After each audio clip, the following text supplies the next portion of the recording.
फतेहपुर का बहुचर्चित प्रदीप सिंह मिस्ट्री कांड का हुआ खुलासा। बीती 20 तारीख को सुबह 9 बजे घर से निकला था चोला मंडलम ऑफिस के लिए, जिसके बाद सनगांव स्थित अनूप पांडे के घर वसूली करने गया और वहीं से रहस्यमय तरीके से गायब हो गया। परिवार ही नहीं बल्कि ग्रामीण भी जिलाधिकारी कार्यालय का घेराव कर आमरण अनशन पर बैठने के लिए मजबूर हो गए। तेज तर्रार व ईमानदार एसपी उदय शंकर सिंह ने त्वरित जाबाज अफसरों की टीमों को गठित कर घटना का 24 घंटे के अंदर खुलासा करने का ऐलान किया था, जिसके चलते प्रदीप सिंह घबरा गया। उसने जैसे ही एनडी न्यूज की खबर देखी, जिलाधिकारी कार्यालय का घेराव व प्रशासन से झड़प देखा, तो वह समझ गया कि अब उसका पर्दा जल्द खुल जाएगा। उसे ये समझ आ गया कि यदि प्रशासन ने उसे गिरफ्तार किया तो शायद उसे जेल भी जाना पड़ेगा। इसलिए रहस्यमय तरीके से सुबह झांसी से किसी राहगीर का मोबाइल मांगकर पत्नी रोशनी को फोन कर पूरी घटना के विषय में बताया और उसके बाद फतेहपुर रहस्यमय तरीके से आने की कोशिश करने लगा। इसी दौरान एसएचओ गाजीपुर, स्वाट टीम प्रभारी व एसएचओ कोतवाली सदर की टीम ने मौके पर पहुंचकर झांसी से प्रदीप सिंह को गिरफ्तार कर लिया। आइए बताते हैं कि प्रदीप सिंह के मिस्ट्री कांड के पीछे पूरा रहस्य क्या है। आपको बता दें, प्रदीप सिंह की शादी लगभग 6 महीने पहले हुई है। बड़ा आदमी बनने का सपना लेकर प्रदीप सिंह चोलामंडलम में नौकरी करने पहुंचा था। शादी के समय उसने बहुत सारा कर्ज ले रखा था, जिसे वह भर नहीं पा रहा था। उस कर्ज से उबरने के लिए उसने पिता के किसान क्रेडिट कार्ड से लगभग 3.5 लाख रुपए निकाला। बावजूद इसके कर्ज की लिस्ट लंबी होने की वजह से कर्जदार उसको परेशान कर रहे थे, जिसके चलते उसने 3.5 लाख रुपए का पर्सनल लोन भी लिया।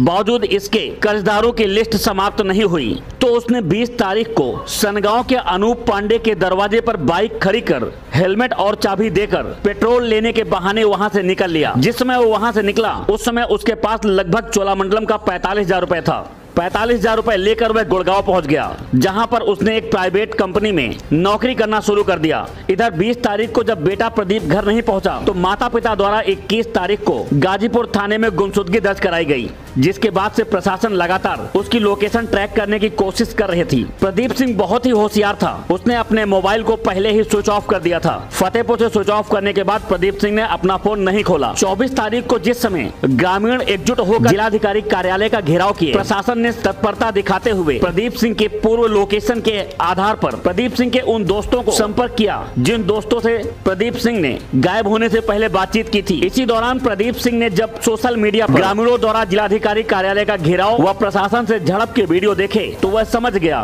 कि अब अगर घर वापस नहीं गया तो शायद उसे जेल जाना पड़ेगा। बस इसी डर के चलते प्रदीप सिंह ने 30 तारीख की सुबह झांसी से किसी राहगीर का फोन लेकर पत्नी रोशनी को फोन कर रहस्यमय तरीके से गायब होने की पूरी बात बताई। हालांकि प्रशासन ने जैसे ही प्रदीप सिंह की रोशनी की बातचीत हुई, तुरंत उस नंबर को सर्विलांस में लगाकर उसकी कॉल हिस्ट्री निकालकर उस छात्र से संपर्क किया तो उसने बताया किसी राहगीर ने उससे फोन मांगकर अपनी पत्नी को फोन किया था। उसने बातचीत सुनी थी। उसने बताया कि वह रहस्यमय तरीके से रुपयों के कर्ज की वजह से गायब है, जिसके बाद प्रशासन ने तुरंत झांसी पहुंचकर प्रदीप सिंह को गिरफ्तार कर लिया। लगभग 4 घंटे की पूछताछ फतेहपुर स्वाट टीम द्वारा किया गया, जिसके बाद गाजीपुर थाने में मुकदमा दर्ज होने की वजह से उसे गाजीपुर एसएचओ को सुपुर्द कर दिया गया। प्रदीप सिंह ने पहले पागलपन होने का नाटक किया, लेकिन जब वो समझ गया कि प्रशासन उसे जेल भेज देगा तो डर के मारे प्रदीप सिंह ने पूरी गुत्थी सुलझा दी। उसने बताया कि कर्ज अधिक हो जाने की वजह से वह परेशान था। लगातार कर्जदार उसके दरवाजे पर पहुंचकर उससे कर्जा मांगते थे, न मिलने पर धमकियां देते थे। बस उन्हीं धमकियों के डर की वजह से प्रदीप सिंह ने यह पूरा षड्यंत्र रचा था। फिलहाल पूरे षड्यंत्र का पर्दाफाश हो चुका है। प्रदीप सिंह को देर रात उनके परिवार को सुपुर्द कर दिया गया है, लेकिन एक बड़ा सवाल उठता है कि यदि इस तरह से कर्ज के लिए लोग गायब होकर परिवार को परेशान करने लगे और परिवार द्वारा प्रशासन पर इस तरह से गंभीर आरोप लगाए जाएंगे तो आने वाले समय में शायद ही किसी पर विश्वास बचे और प्रशासन ऐसे मामलों में तत्परता दिखाते हुए ढूंढने का प्रयास करे। बहरहाल घटना का खुलासा हो चुका है। प्रदीप सिंह ने स्वयं से षड्यंत्र रचा था। पूरे षड्यंत्र का भेद खुल चुका है।